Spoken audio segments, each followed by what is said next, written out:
નમસ્કાર દર્શક મિત્રો, બોટાદ દસ્તક ન્યૂઝમાં આપનું હાર્દિક સ્વાગત છે। હું છું એલડી મકવાણા। આપ જોઈ રહ્યા છો બોટાદ દસ્તક ન્યૂઝ।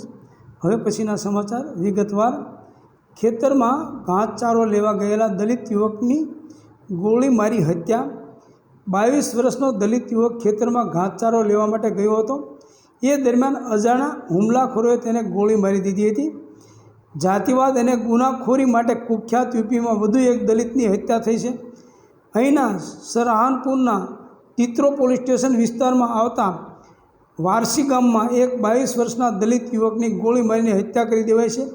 યુવકનું નામ અંકુશ હોવાનું સામે આવ્યું છે। તે ખેતરમાં ઘાસ લેવા ગયો હતો। તે દરમિયાન કોઈ અજાણ્યા હુમલાખોરોએ તેને ગોળી મારી દીધી હતી। ગોળી વાગતા જ અંકુશનું ઘટના સ્થળે જ મોત થયું હતું। ઘટનાની માહિતી મળતા જ તિત્રો પોલીસ સ્ટેશનના પોલીસ અધિકારીઓ ઘટના સ્થળે પહોંચી ગયા હતા અને લાશનો કબજો લઈ પોસ્ટમોર્ટમ માટે મોકલી આપી હતી। ઘટના સ્થળેથી પુરાવા એકઠા કરવામાં આવ્યા છે અને મૃતકના પરિવારજનોની પૂછપરછ કરવામાં આવી રહી છે। પરિવારની ફરિયાદના આધારે હત્યાનો કેસ નોંધવામાં આવ્યો છે। ઘટનાની તપાસ 3 ટીમો કરી છે। એસપી ગ્રામીણ સાગર જૈને જણાવ્યું હતું કે ઘટનાની ગંભીરતાને ધ્યાનમાં રાખીને 3 અલગ અલગ ટીમો બનાવવામાં આવી છે। આ ટીમોને શક્ય તેટલી વહેલી તકે ઘટનાનો ખુલાસો કરવા અને આરોપીની ધરપકડ કરવા સૂચના આપવામાં આવી છે।